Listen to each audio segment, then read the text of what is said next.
Hello, hello, hi, mabuhay mga ka-Edyosera.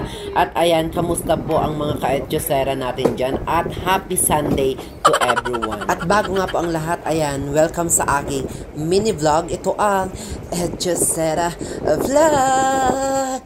Oh, yeah. Charis! At dahil nga araw ng linggo, supposed to be, okay na, gaga. At ayun na nga mga ka-Edyosera, dapat pahinga ito ng mga kasamahan natin. Kaso itong si Kapitan ay hindi nagpatalo ang first son, nagpa-drill ang first son for today's video! At ayan guys, kitang-kita naman sa mukha ng ating mga kasama na hindi talaga sila masaya. Kasi nga, imbis na ipahinga nila, at ayan, nagpa-drill ang shootang inames. Charis!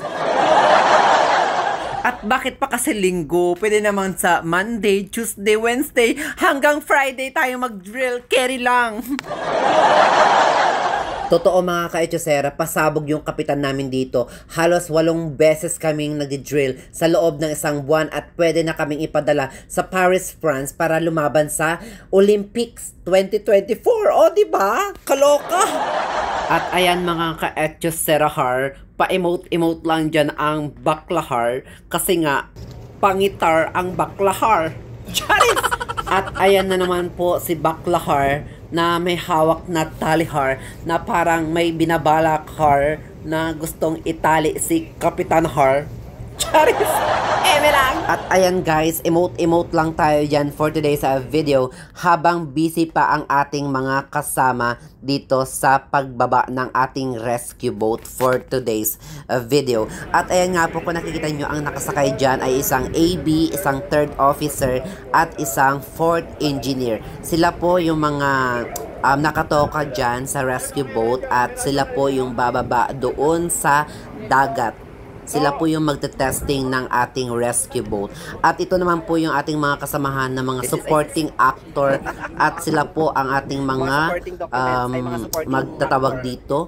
Basta yun na guys, makikita nyo siya dito guys kung paano sila mag-supporting documents dito sa ating pa-drill for today's video. At syempre guys, hindi tayo mawawalan ng photographer kasi kailangan niya sa mga report. At ayan na guys, ready na sila at ito na po ating mga kasamahan at ready na rin sila sa ating pag-support sa ating rescue boat for today's video. At ayan na siya guys, panoorin nyo na lang guys kung paano siya tawag dito, ibaba yung ating rescue boat. Go!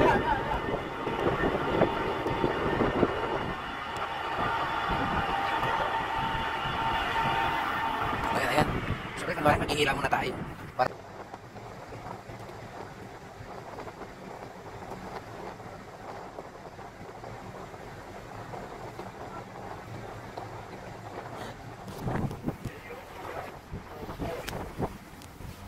Ang dagal pala siya. At sa puntong ito mga ka-Edyosera ay kanina pang paikot-ikot itong ating rescue boat dahil nga nahihirapan na siyang labanan yung current ng ating tubig dahil nga napakalakas ng kuryente ng tubig.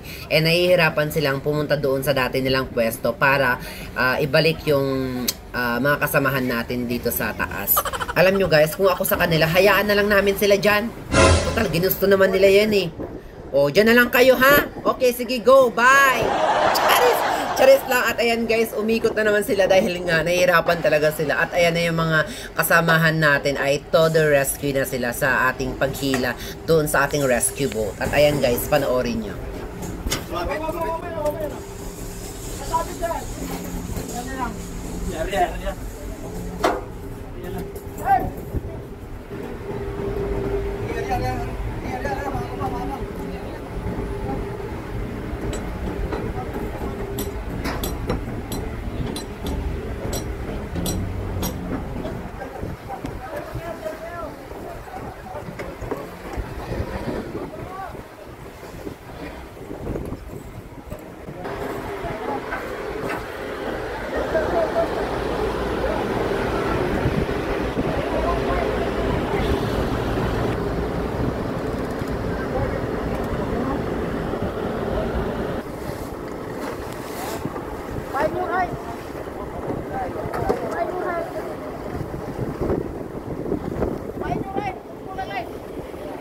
Yan, magpadrill pa kasi siya. Syunga-syunga. Mga tao.